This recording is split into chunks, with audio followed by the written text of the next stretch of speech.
This poem is entitled Forgotten Past, but Home is Home.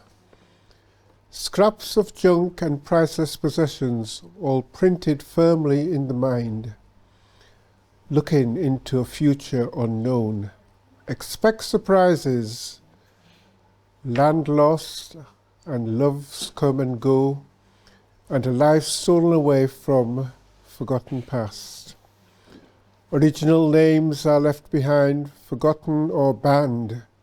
Now we are categorized: Sambo, nigger, mulatto.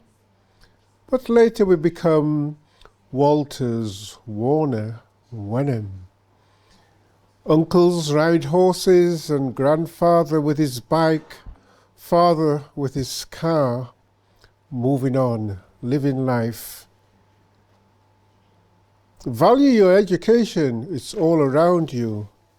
You will always learn, don't miss. Lock the gate behind you, but be careful not to lock yourself in, so you can get out and follow your dreams. Another country can be a new start, a new home, but home is home.